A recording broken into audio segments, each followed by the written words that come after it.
What is up, everybody? We are back doing more government secrets live. Well, live streaming, right? I've got my amazing government secrets mug, which you can get if you go to patreon.com/government secrets. It is fantastic. Just tastes like a hot, fresh CIA operation. So let's get it going. Thank you to everybody in the chat, everybody who's watching over on Rockfin and YouTube.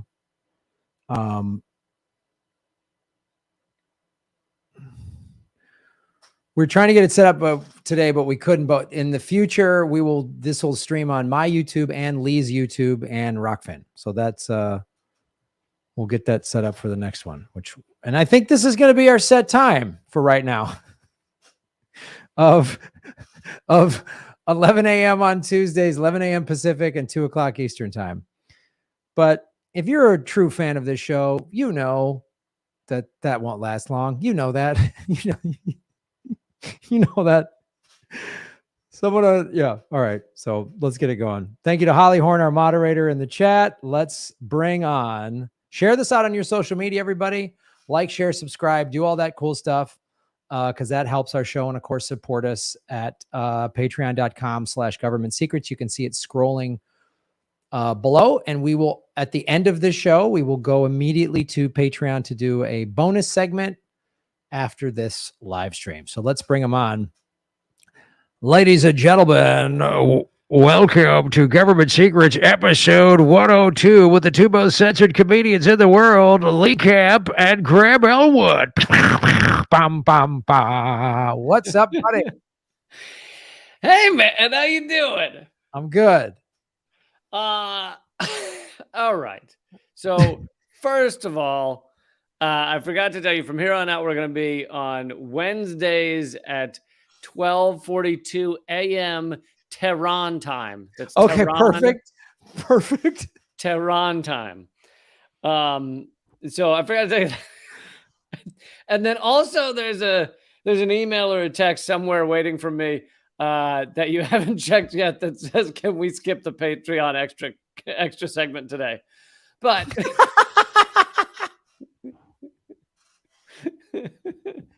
it's funny. I sent you an email saying, "Dude, send me your YouTube login so I can put that in StreamYard." I just got that. I don't know when you sent that. I just got that. That's awesome. And then I didn't see your text. Great. Yeah, it's perfect. However, I made the point in my email or text, or maybe it was via Friendster, that I had made the point that perhaps we could just tell people that in place of bonus content this week, they can go listen to the Stockholm show. Absolutely. So, folks, no bonus live stream today, but you can.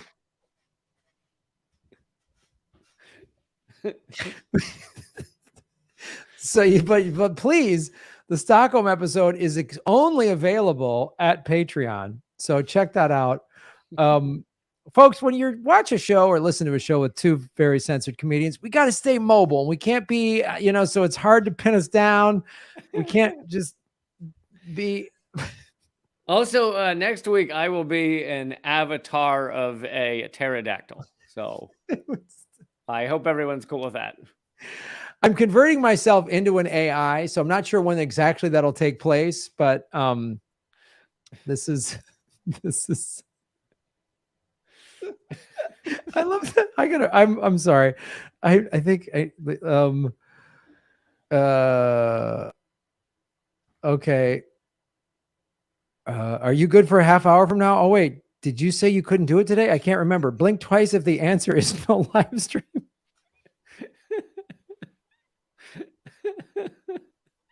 Graham's just getting his texts. I was only checking email this morning, and I saw your email of like, oh, this is the subject. And then, our friend that helps out, we had this cool graphic. I was like, great. And then I emailed like, oh, this is the subject I'm covering. Because I was literally just at my computer looking up what I was going to cover today. I mean, I think people should just be thankful we're both here, that we showed up to this part. Okay. Can you just be thankful for what you got, for fuck's sake, people? Jesus.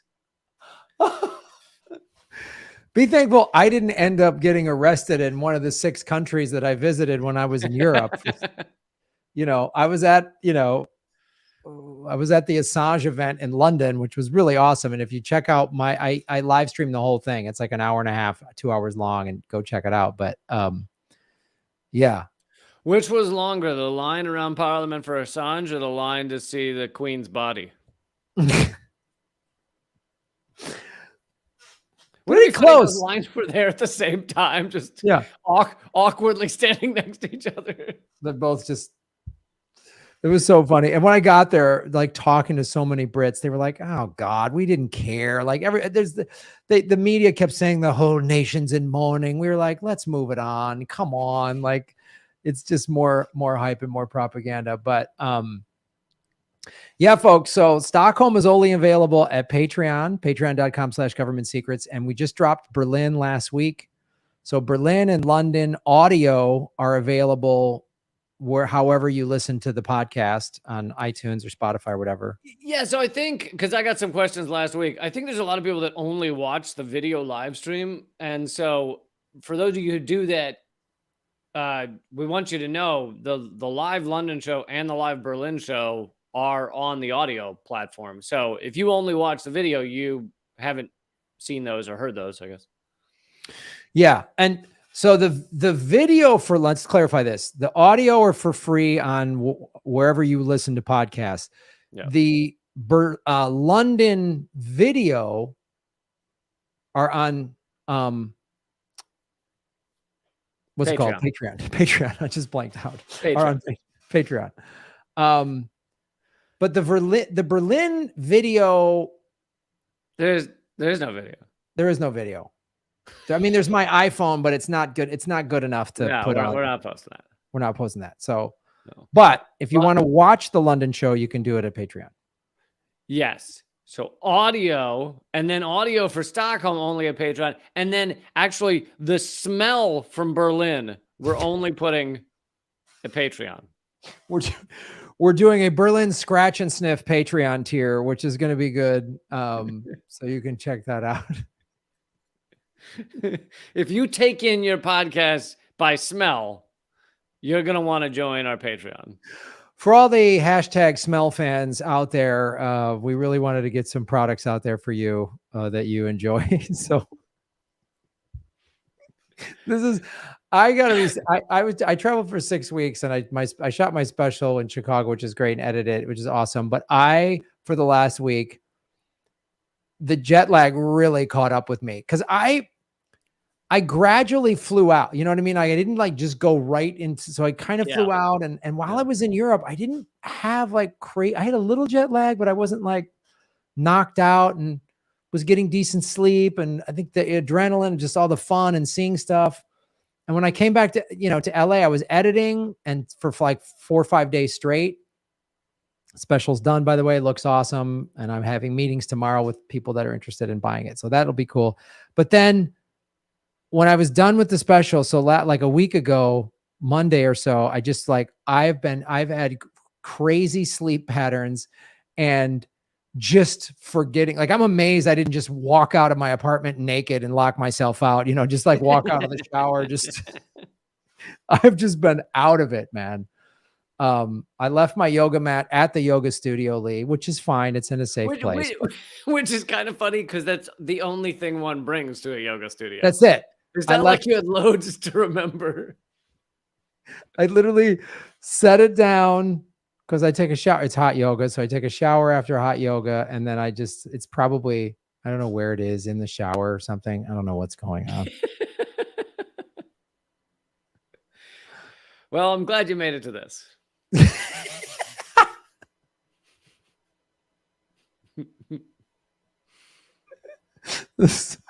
Another just confusing, convoluted opening to Government Secrets, episode 102. I got some social media advice from someone the other day, and they said it's really important to the way that the algorithms work on Facebook and these other platforms. it's really important to grab people for that first 30 seconds. Because if they turn off in the first 30 seconds, the algorithm will downgrade you and all this stuff. Here at Government Secrets, we don't even try and grab people in the first 16 minutes. Like, that's how bold and brave we are. We're daring you to watch something else. We're really let's see if you're worth hanging on for. Like, we want to see if you're worth us. Yeah. Normally, someone wants to keep the crowd. But no. I don't know if you're worthy of this show. That's the question Lee and I have for all of you. We're hoping to get this down to 3-4 viewers we really like. 3 to 4. I prefer my social media footprint to be more like a small dinner party. You know what I mean? Just like you have 4 friends over and there's 6 of you and you just have a nice conversation, laugh and talk, and it's great. That's kind of what we're looking for. Because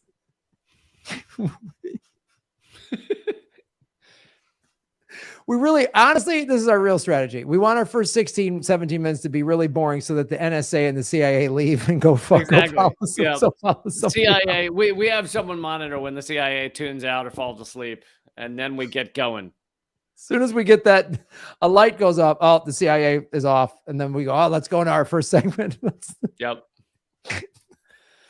When someone from Langley switches over to somebody else, then we know it's ready to go. Well, let's do it, man. You've got the fun one. I mean, I don't know. I've got a CIA operation. You've got some fun. You're pretty good. You're welcome to argue. I'm thinking maybe do mine first so I can monitor the time better. I'm hoping this one doesn't take too long. So.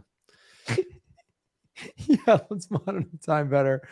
And this seems, if we both cover a range of stuff, but it seems like I really like CIA operations and you like any sort of ties to Nazis. Like you really, how many Nazi ties have I done? Like 4 or 5? You've done a fair amount of them. You've done a fair amount of Nazi ties. You know what I mean? Like, do we not find those funny? I think they're hilarious. This is my favorite part of the show. Like finding America's ties to Nazis is almost as fun for me as connecting anything to Epstein. It's like one of my favorite things to do. Well, I'm sorry, Graham, if I'm revealing too many ties to Nazis. But No. Do not apologize for you revealing ties to Nazis. It's interesting to see what we gravitate towards when we're looking for subjects for this show. Fair enough.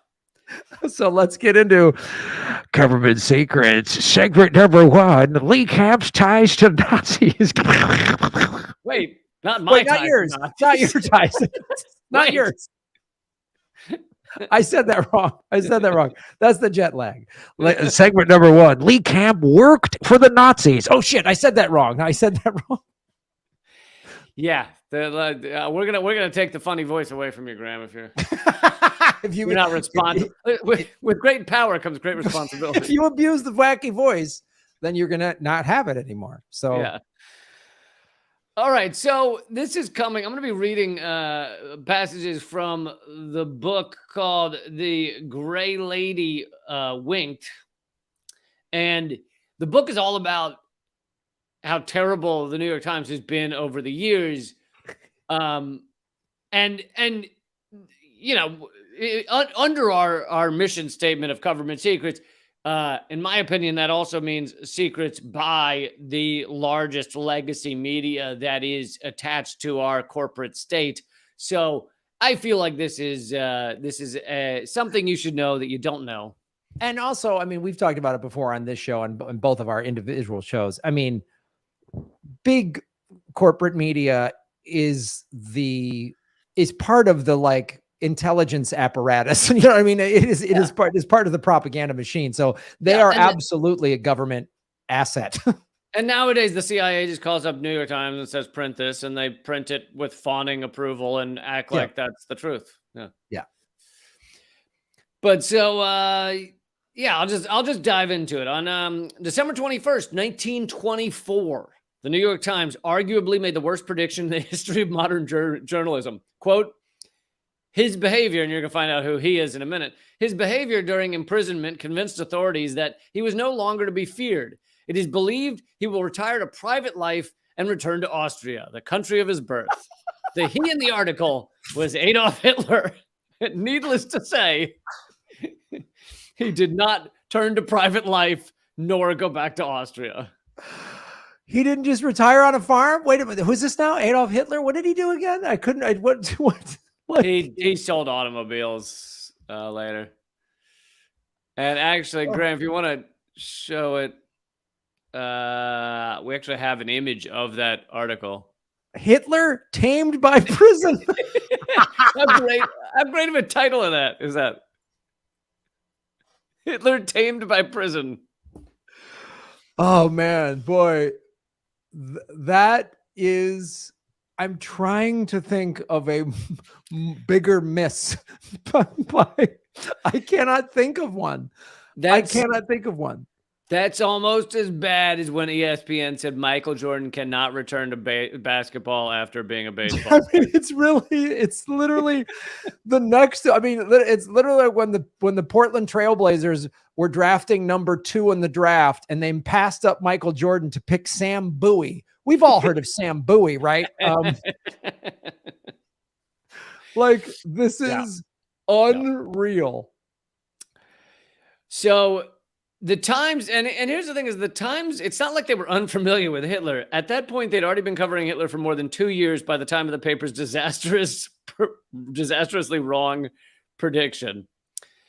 So this begins the New York Times quasi love affair / willing to look the other way view of Hitler over the next 20 years. They said, let's see, in 1922, they said he is credibly credited with being actuated by lofty, unselfish patriotism. Sounds pretty good, huh? That's what I would call the Nazis. Unselfish patriots. That's what I would call them for sure. Yeah. Very, very giving, unselfish. It was such a we mentality. That's what you loved about him is. There's no I in Nazi. Oh, wait. Oh, shit. There's no. Oh, damn it. So here's another quote. So they did admit that he said a lot of anti-Semitic things. So the New York Times admitted that. And then they said, but several reliable, well-informed sources confirmed the idea that Hitler's anti-Semitism was not so violent or genuine as it sounded, and that he was merely using anti-Semitic propaganda to catch masses of followers and keep them aroused, enthusiastic, and in line for the time when his organization is perfected and sufficiently powerful to be employed effectively for political purposes. So he was just doing the anti-Semitism because it was what the people wanted to hear. Look, the guy knew how to stir up a crowd. You know what I mean? He's just playing. You've done a late show on a Friday. The crowd's a little drunk. All just about the Jews. That's all it is. Yeah, that's all I do on a late show Friday. They're drunk, so I do a couple dick jokes, and the Jews control the media. I just sprinkle that in there, and that's harmless. Yep. And by the way, you might want to check. I think our Twitch live stream probably just cut out because you said the Jews control the media. So in 1939, in order to give Germany a reason and a right to begin its war of European conquest,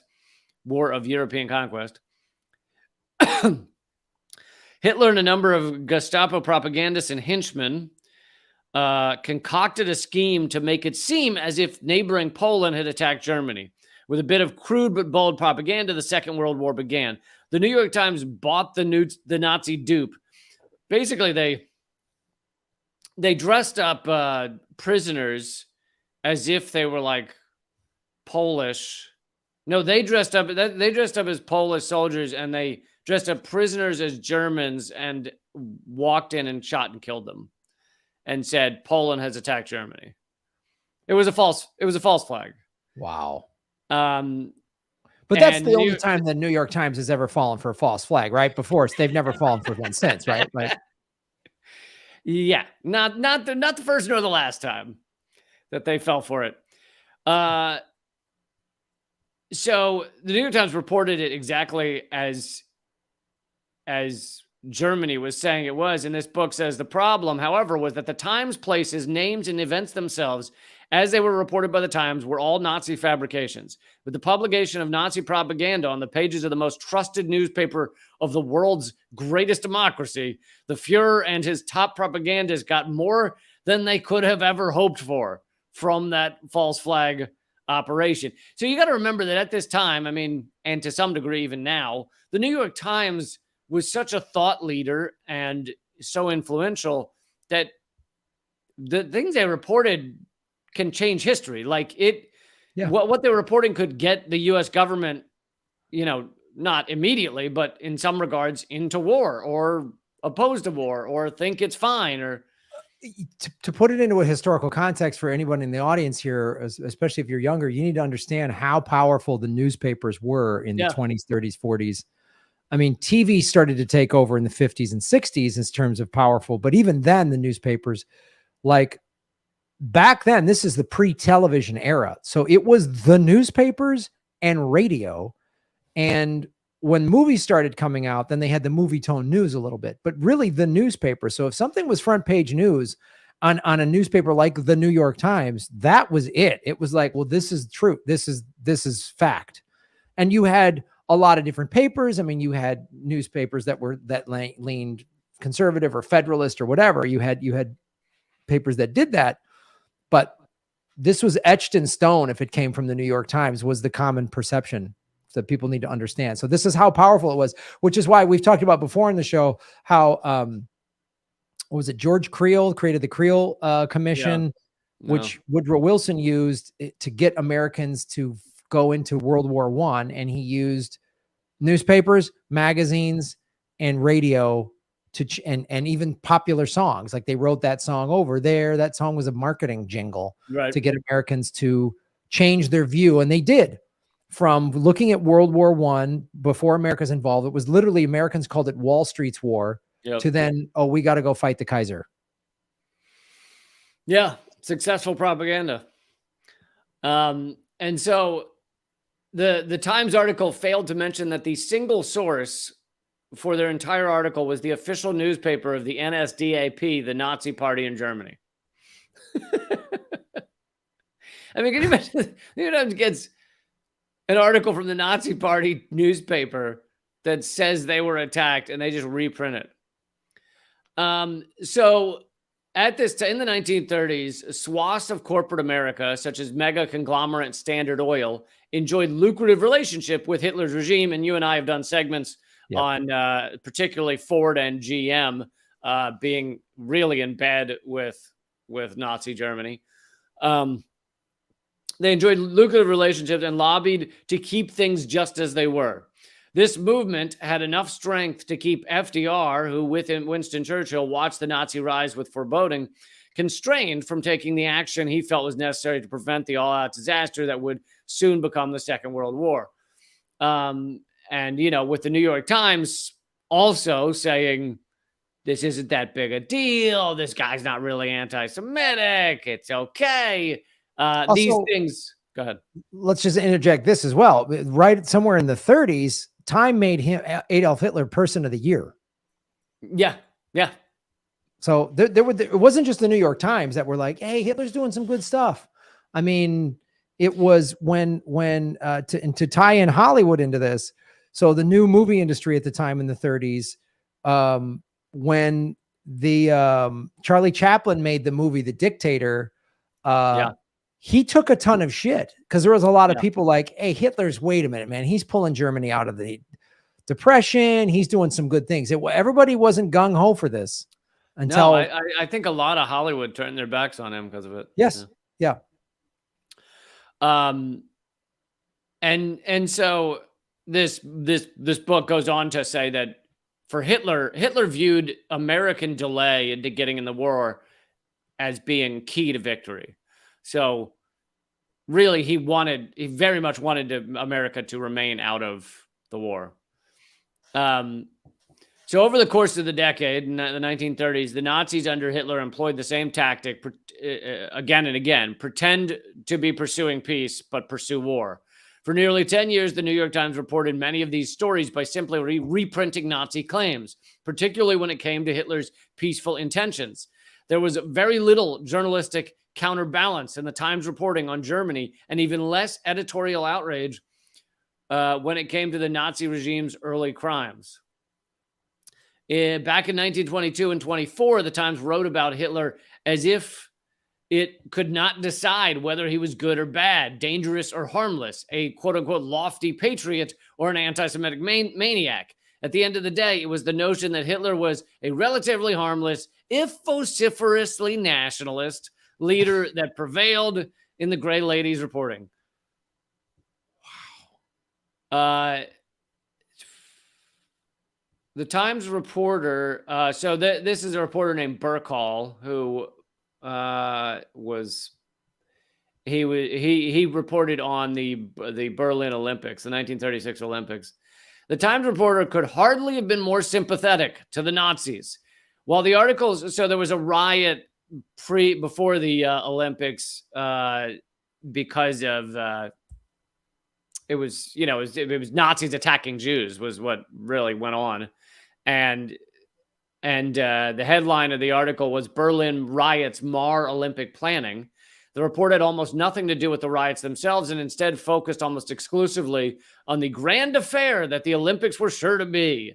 Quote, "Not only Berlin, but all Germany is looking forward to the Olympics and is preparing for it with a thoroughness and a concentration such as few countries, if any, could manifest. It is to be the occasion for showing the world what Germany really is." Now, keep in mind, well, actually, I'm jumping ahead. I think I'm going to read a quote about this in a minute, but keep in mind, this is a year to 2 years after Adolf Hitler has already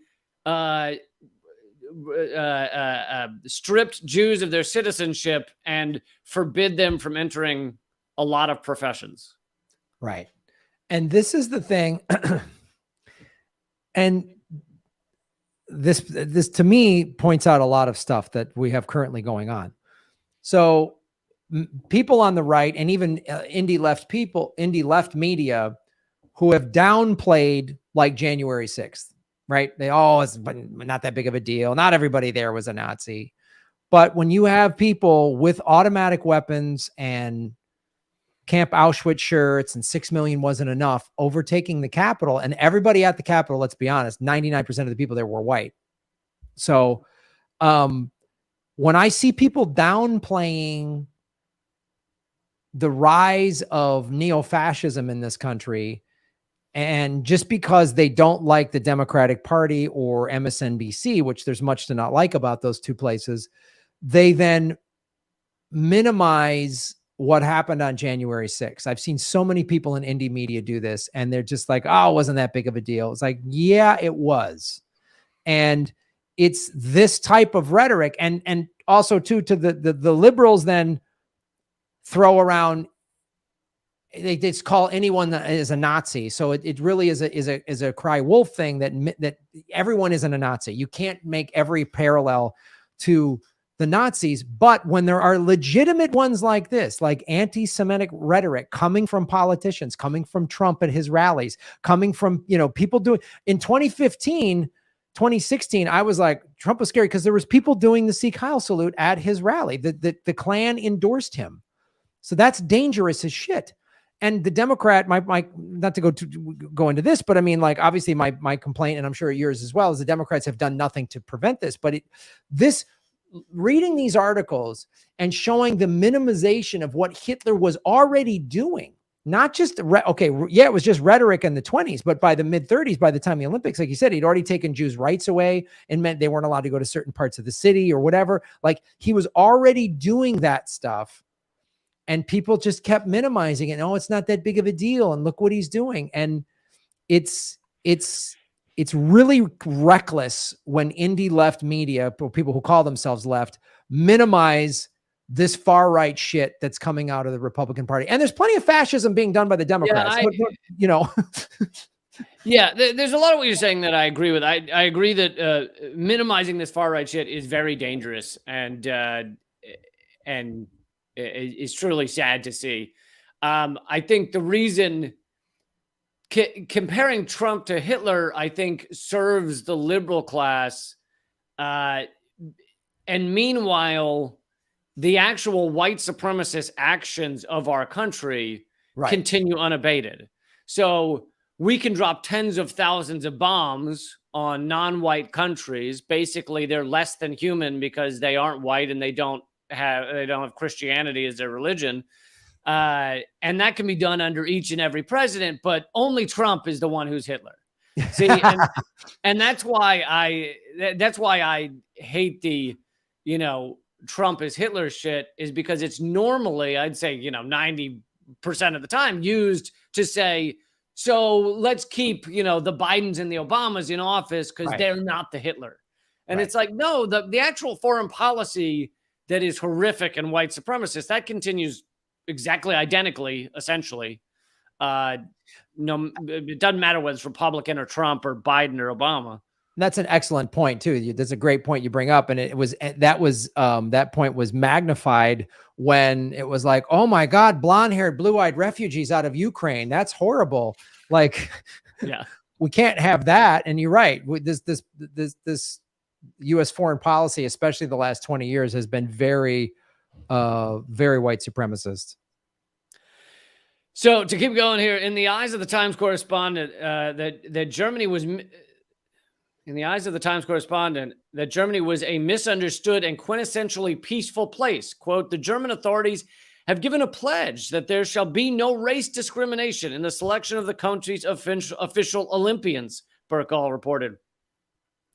Again, keep in mind, after Jews have been stripped of citizenship.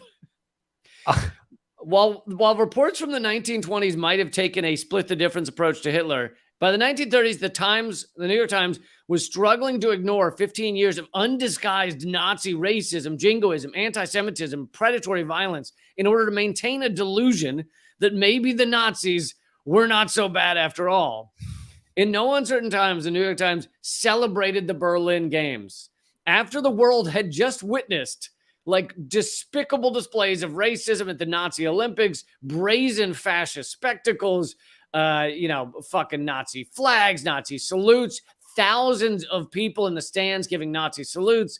The Times published a roundup article of the Berlin Games in 1936. The headline of the 1,100-word article was, quote, the greatest athletic show in history. It blared. The article's subtitle hailed, of all things, the diversity of the games, with the headline, quote, they came from the widely scattered lands to win glory in the Olympic Games at Berlin. The first sentence of the Times post-Olympic article said it all, quote, perfect in setting, brilliant in presentation, and unparalleled in performance. The Olympic Games of 1936 stand apart in history as the greatest sports event of all time. In the entire article, the word Nazi did not appear. And needless to say, neither the writer nor the New York Times editors who approved the story felt it necessary to discuss or even mention the disqualification of Jewish athlete Greta Bergman for being non-Aryan. Even the article's account of the flag-lined boulevards of Berlin failed to note the single most prevalent flag, the swastika. Wow. What's the New York Times excuse? I'd love to hear, wow, we just didn't have the space to put that word in there 15 times, so we just ran out of word space or whatever. I think their excuse was, he's not so bad. He's probably going to return to private life soon. He's months away from just being on a farm painting, just months away from it. He's just waiting for it. Oh yeah. I mean, all of it. And then Jesse Owen and all the stuff. Oh, wow. Yeah. That's less than a year before the games, Germany passed the Nuremberg Laws of 1935. This is what I mentioned. Stripped Jews of German citizenship and forbade marriage and sex between Jews and Aryans. The Nuremberg Laws had been preceded in 1933 and 34 by laws that locked Jews out of nearly every profession. Wow. But hey, the Olympics were good. So that was right. So that's the greatest show the world had ever seen. Burkall wrote on the editorial page of the New York Times that foreigners who attended the Berlin Games would take home, this is one of my favorite quotes, take home one overriding impression. Quote, It is that this is a happy nation and prosperous almost beyond belief. That Hitler is one of the greatest, if not the greatest, political leaders in the world today. And that Germans are a much maligned, hospitable, wholly peaceful people who deserve the best the world can give them. Unquote. Wholly hospitable, right? So we know what that is. That's like good white Christian. That's what they're saying in those Right. words. It's like But nice bless her white. heart. Yeah. Yeah. Christians. Wow. Yeah. This is the New York Times. By the way, had a Jewish publisher own the New York Times, but that publisher seems to have been very much a self-hating Jew, because he through every moment where he could have had reporting on the killing of the Jews, it was like not done and it was avoided. And in a couple moments where they finally did report on the Holocaust, which was well known, and maybe I'll do another segment down the road on this. It's a longer explanation, but in the few cases they did do articles on the Holocaust, they often never used the word Jews. They would say a lot of people in Germany have been exterminated and executed, and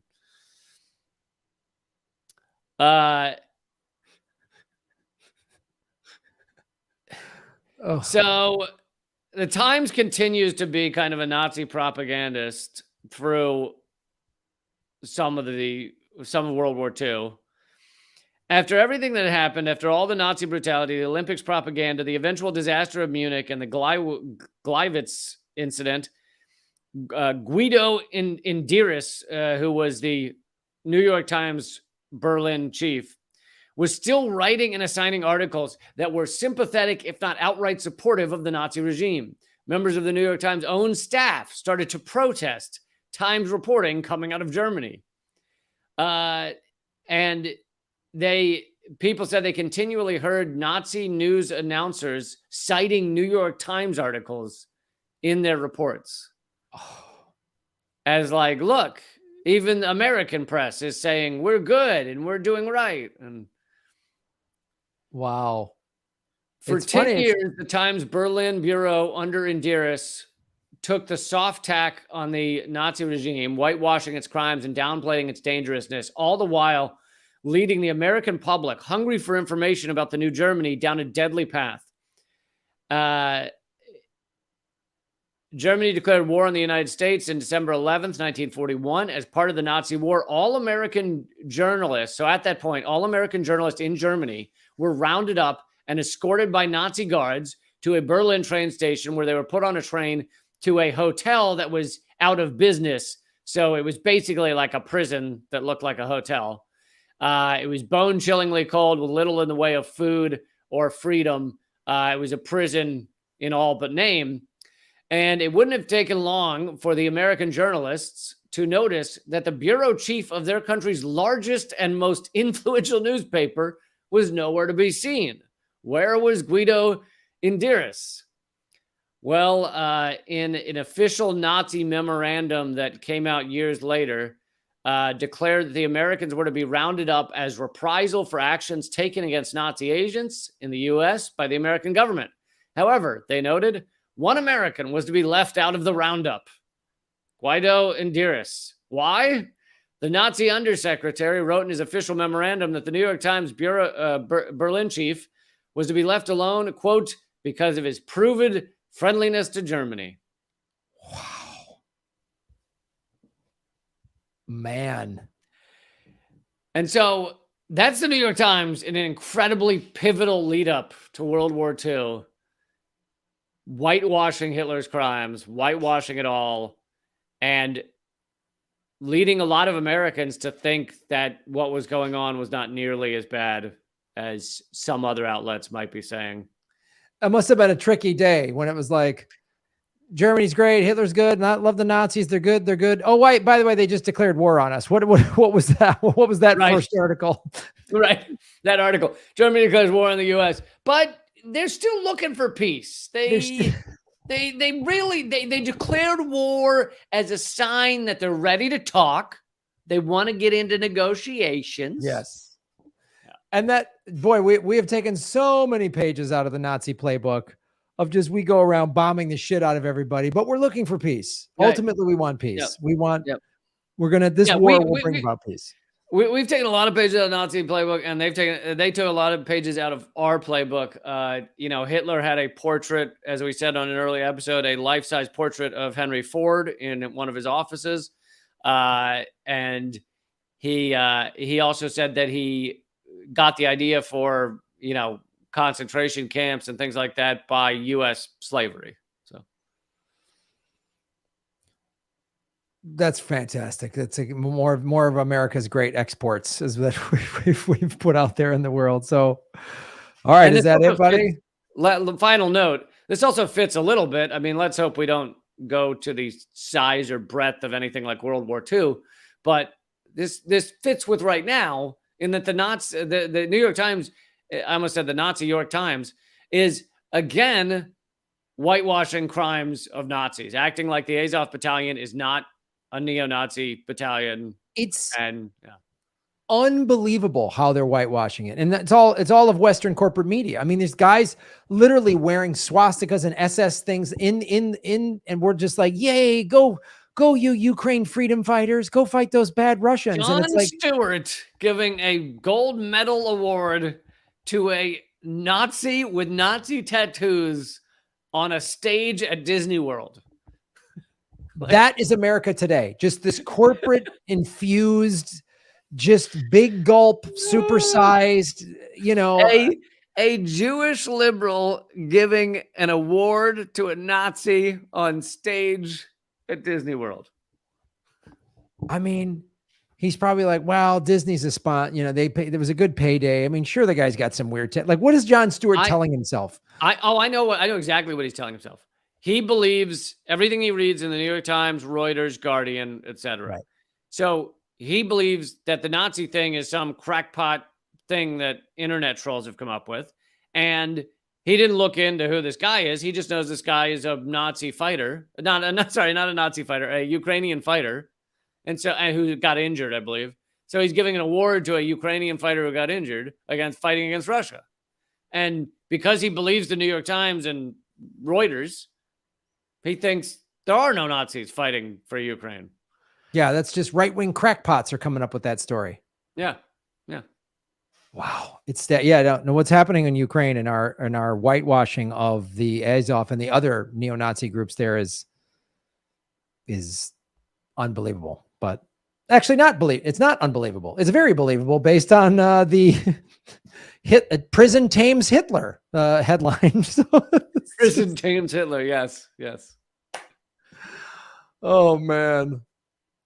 And that's, yeah, exactly. It's like, today it's election day. Don't vote for these Nazi Republicans. Okay. But put in the nicer, kinder fascism of the Democratic Party. Right. Yeah. Wait, do you want fascism with this color flag or this color flag? Do you want overt fascism that's like in your face fascism, or do you want kind of nice rainbow flag wrapped fascism? That's what you get with the Democrats. So, all right. Let's go to government secret segment number 2, another CIA coup. So I wanted to, now we've talked, one of the reasons I want to get into this is we've talked about overall, and we did an episode going through all of the CIA involvement in the Central America, right? But I wanted to go into a specific, and did an episode on Smedley Butlers. Yes, we did an episode on. Actually, no, I'm sharing that. I don't want to.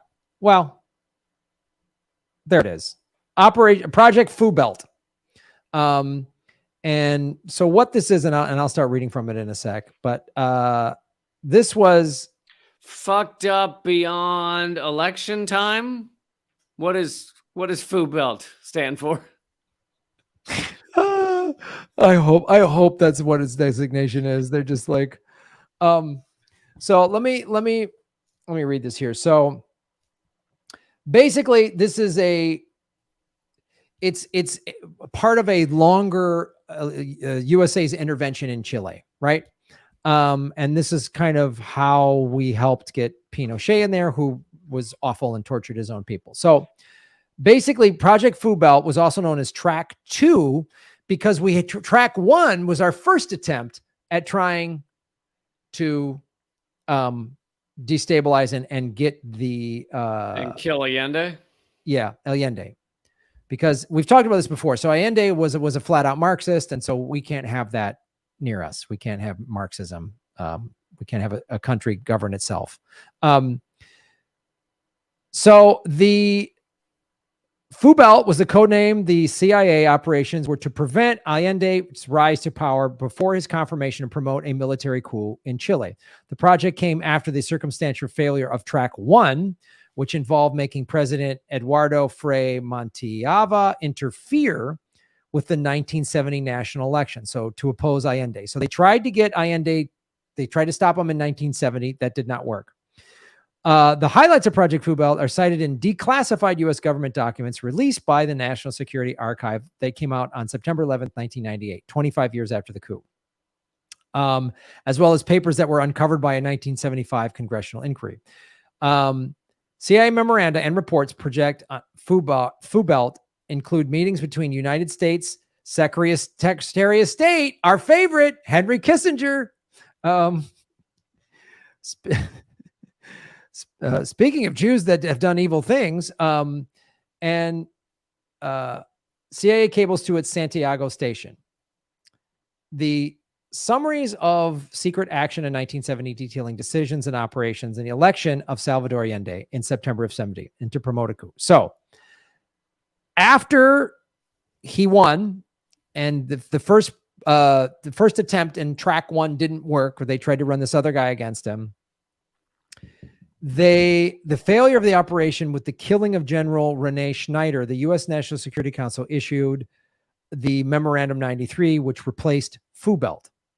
So let me hold on. The operation itself was aimed at creating a coup climate in which a coup would best take place.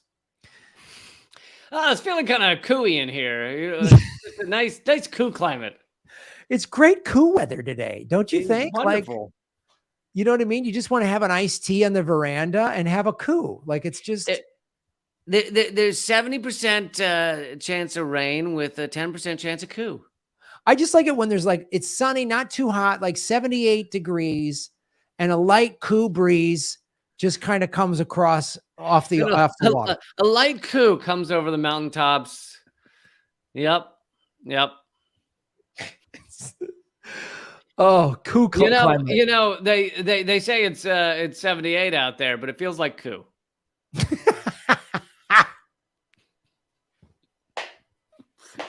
Coup climate is going to be the name of my next special. That's what I'm going to call it, my next comedy special.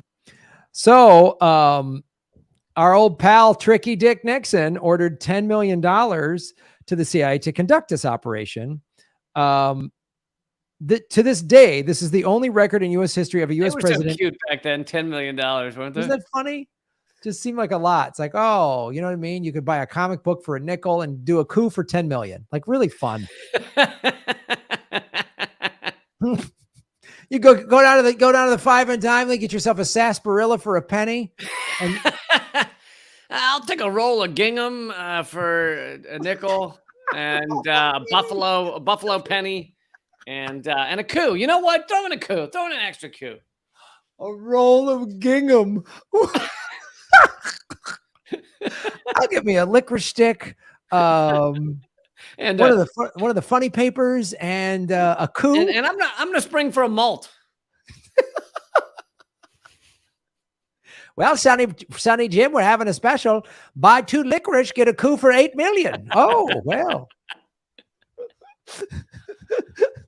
So, but this is, by the way, this is the only record in U.S. history of a president ordering the overthrow of a democratically elected leader in a foreign country, because they put it in writing. Because they don't normally do that. Yeah, they normally, this is behind closed doors shit. But.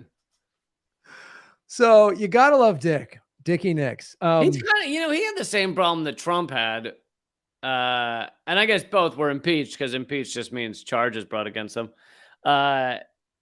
he had the problem where he said the quiet part loud. Yes. And the ruling class was like, this guy keeps revealing our secrets. Yeah, shut up. You just say freedom and to protect democracy. Just say that over and over. What are you talking about? Like, everyone was just like, Dick, why'd you record everything, you moron? Just say it. Have the conversation. You tell the guy in the Oval Office to go do some illegal shit. You don't put it in writing. You don't record it. We're all good. What are you talking about? Yeah. Oh, so, several days. Say murder, you say Fubelt. You say, well, we go show that guy my Fubelt. Yeah, you just go, oh, I think it's time Chile we buy them a new Fubelt, and you just wink. The guy knows, and he leaves, and he makes it happen. And you give him an envelope with a slush fund. You don't write him a check from the White House checkbook. You don't say into the recording system, I am now declaring the coup of Allende. If you could kill Allende. Repeat, we have a kill Allende on aisle 3.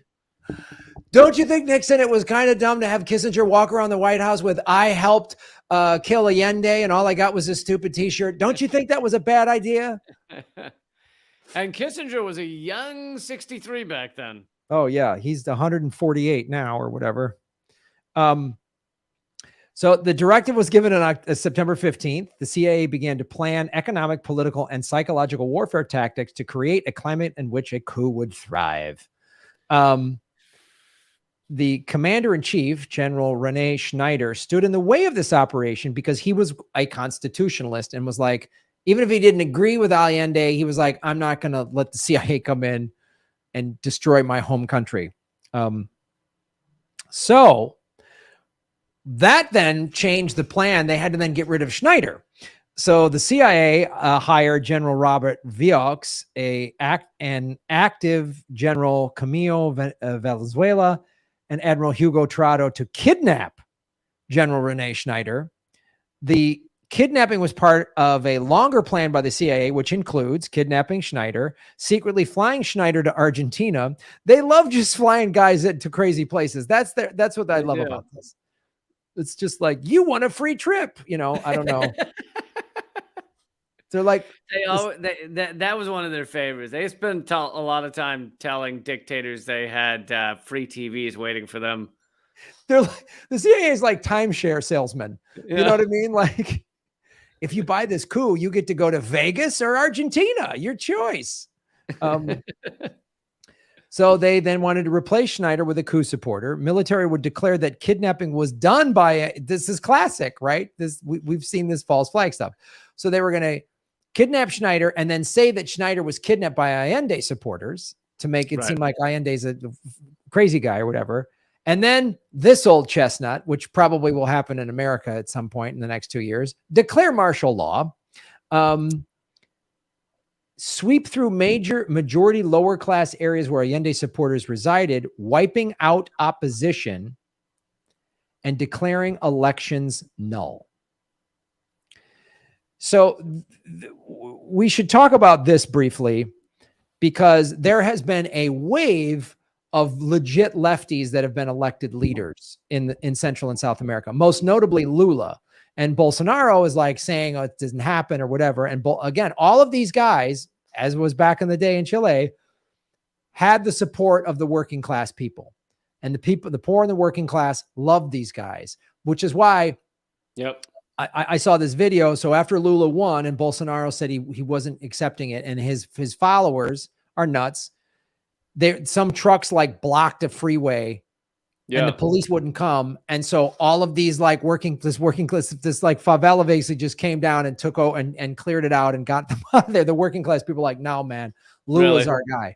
Well, and that's what stood in the way of the U.S. backed coup attempts in both Cuba and Venezuela, and at times other countries, is that the people, they understand they've got hard times, especially Venezuela, like due to our sanctions, but they also understand, like they've been told the reality of the situation. They know that many of them, and I'm not saying there's no one that doesn't support Maduro, there's plenty that don't, but many of them understand that, like, yeah, the thing we hate is the economic sanctions crushing our country. And if you come like with Chavez, if you come and whisk him away, so they created a coup, was it 2002 against Chavez that lasted 2 days or 4 days or something, and basically thousands of people demanded his return, and he was put back in the palace. Like there's people, the people of these countries in many instances get it and won't just allow a coup. Right. America, coups happen all the time, and we just kind of take it.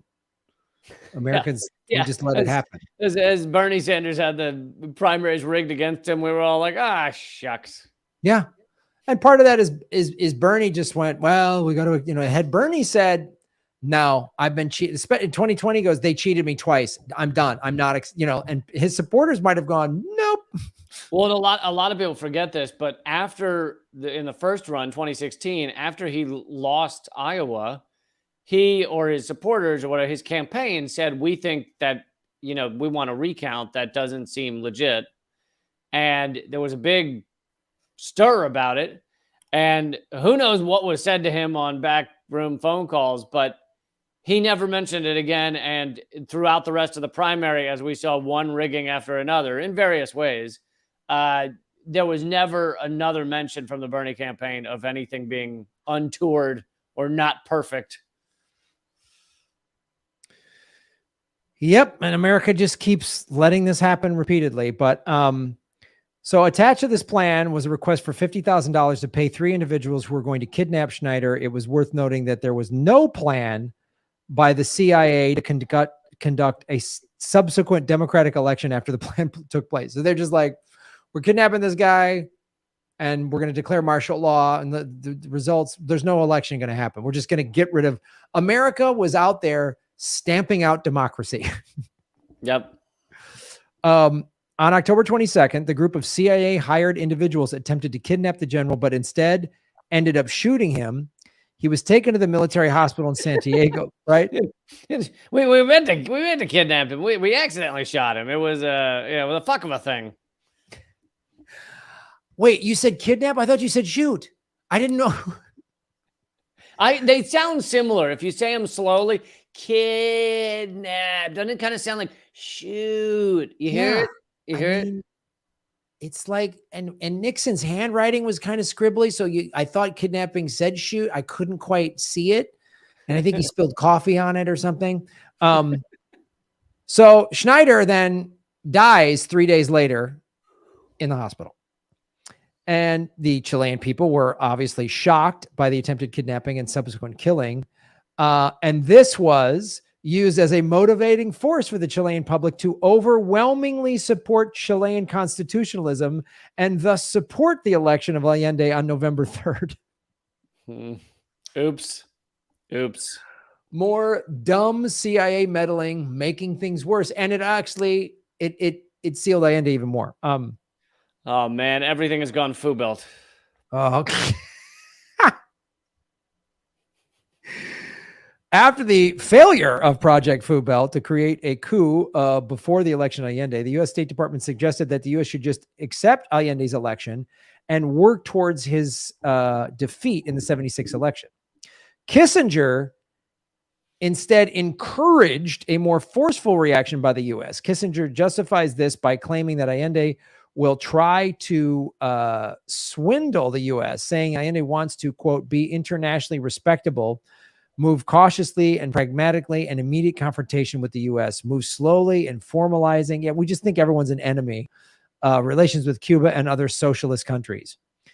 Kissinger also quoted telling Nixon, quote, the election of Allende poses one of the most serious challenges ever faced in this hemisphere, and your decision as to what to do may be the most historic and difficult foreign policy decision you will have to make this year. Wow. Was he just an evil wingman? And this also tells you how fucked up the proxy war in Ukraine is right now, considering Kissinger has come out against it. Yeah. What does it take for this old, evil, sinister warlock to come out and say, this one's bad? Yeah. To say we need to negotiate an end to this now. Yeah. So then they kept the plan going, the political action to divide and weaken the Allende coalition, maintaining and enlarging contacts in the Chilean military, providing support to non-Marxist opposition political groups and parties, assisting certain periodicals, and using other media outlets in Chile which can speak out against the Allende government, and using selected media outlets, right? Our old friends, the media, to play up Allende's subversion of the democratic process and involvement in Cuba and the Soviet Union and Chile. So we made him out, they made Allende out to just be a Soviet puppet who cheated his way into office, is what the CIA basically did through the media and propaganda. Right. Yeah. And this is what came out of the declassified documents, was the handwritten notes taken by CIA Director Richard Helms that records the orders of Nixon to foster a coup, and all this other stuff. And so this then opened the doorway to Pinochet, who was a horrific butcher, but he wasn't a socialist. He wasn't a Marxist. So as long as he's not privatizing things like the railroads, then yeah, it's as long as he's going to keep American corporate business interests happy, you can do whatever you want. You can slaughter people in soccer stadiums and awful and torture them, which is what Pinochet did, and we backed Pinochet. Yep. And so Chile is still reeling from all this. Yeah. But decades later. But I think it's true, because there's been so much intervention by the US and the CIA specifically in Central and South America. I think that's why so many of these countries are like, no, we're voting full lefties. Like Bolivia. Yep. We backed and helped create a coup there just the other day, just a couple of years ago, and the coup government only lasted a year before they were ousted again. Yeah, they really, in Central and South America, really understand the power of the people. They really know what that means. And I think Lula he has the power of the people, and he's going to, bring in sweeping changes and help people. He helped the world. I mean, he was a president twice. He helped everybody out there. So, and when these lefty governments make people's lives better, there's not much you gain more power and support. That's why there's such a threat. That's why these lefty governments are such a threat. That's why Bernie Sanders was such a threat. Because if Bernie Sanders was president right now, we would all have Medicare for all. Yeah. Because he would have used the COVID to give us all that. There'd be student debt forgiveness and probably rent forgiveness. All the stimulus money would have actually gone to the people instead of Wall Street.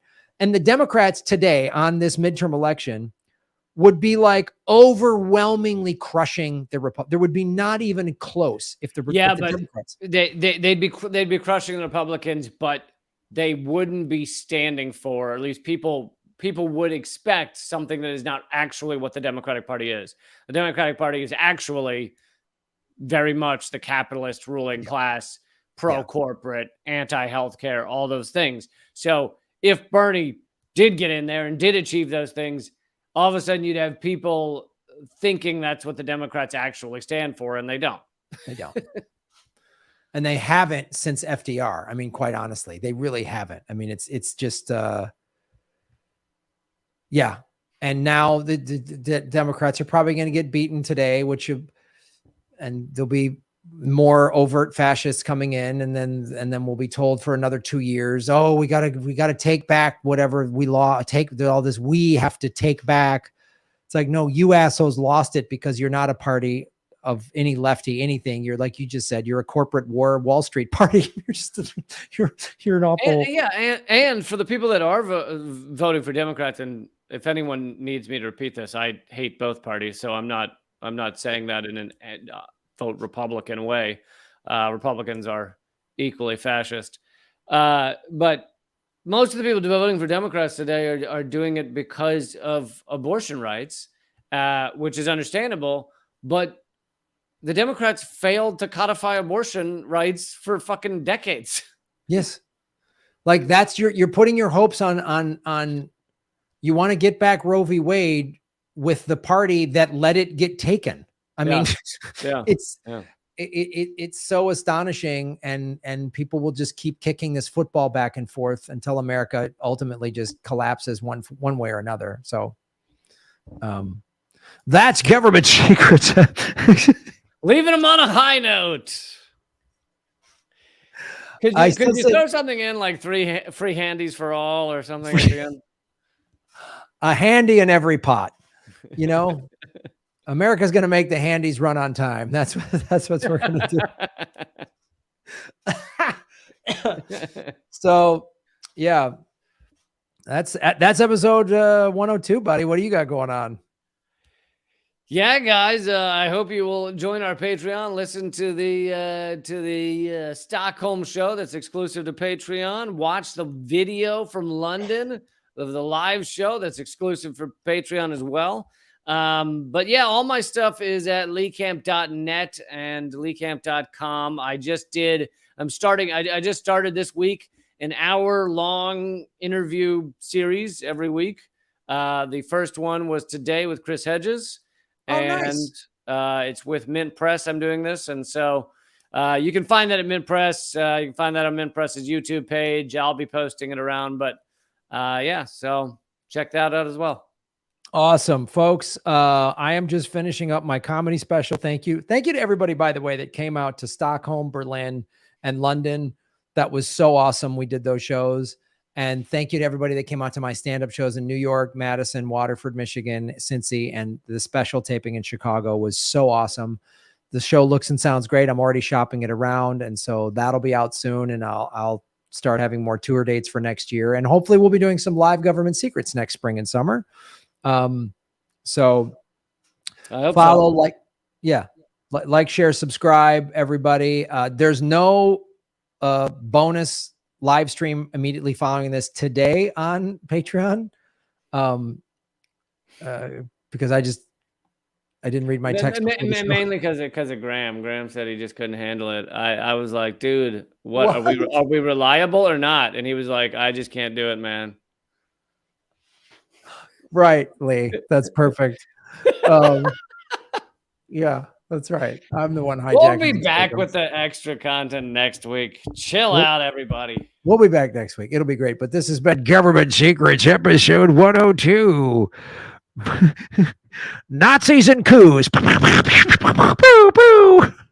Thank you for not calling it Lee Camp's Nazi ties. I appreciate that. I just meant you have ties that you tie into they look like. I do have a lot of ties with swastikas on them. I collect those, so yeah. Just dude, the bow ties. There's nothing more divisive than the bow tie with the Nazi with the swastikas on it. Yes, the bow tie. Just the bow tie on its own is always a little like where I'm always a little leery of a bow tie. You know what I mean? So this is a bow tie free zone, folks. We just want you to feel safe here. You don't have to be attacked by a bow tie. All right, everybody. Thanks for watching. Like, share, subscribe. Give us a positive review if you're listening to it. All those little analytic things help. And then, of course, support us at patreon.com/government secrets. Later, man. All right, buddy. Lee Camp, everybody. Graham has a Fubelt in karate. That's hilarious. All right, everybody. That is our show. Thank you to everybody for watching. We appreciate it. The Democrats are like Lucy holding the football. Yeah. I will. So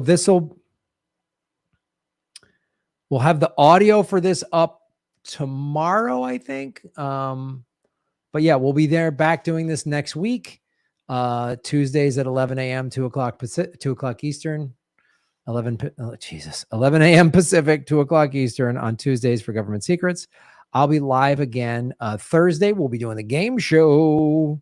Economy will collapse in 2 months. Get ready. You could be right. Bitcoin has already dropped to 18,000. It went from 21 to 18,000 today. I'm going to wait. If it drops a little more, I'm going to buy some.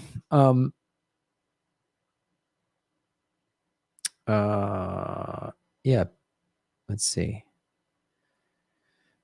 Let's check the crypto. Check the stock markets and pay attention. Yeah, Bitcoin is at 18. Oh God, it's at 17. Oh, it dropped down. It went to 17.5 and bounced back up. That's interesting. That's interesting. It didn't stay at 17 very long. Interesting. Interesting. All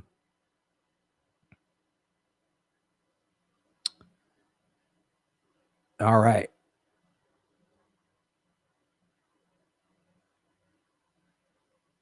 So, all right. That's our show. Like, share, subscribe, everybody. Support everything we're doing. We'll have the audio for this will be up. The unedited audio will be up immediately on the Government Secrets Patreon and Rockfin. And I will, and then we'll have the edited version out tomorrow. Bing, bing, bing. Thanks, everybody. Thank you, Holly Horn, for moderating. When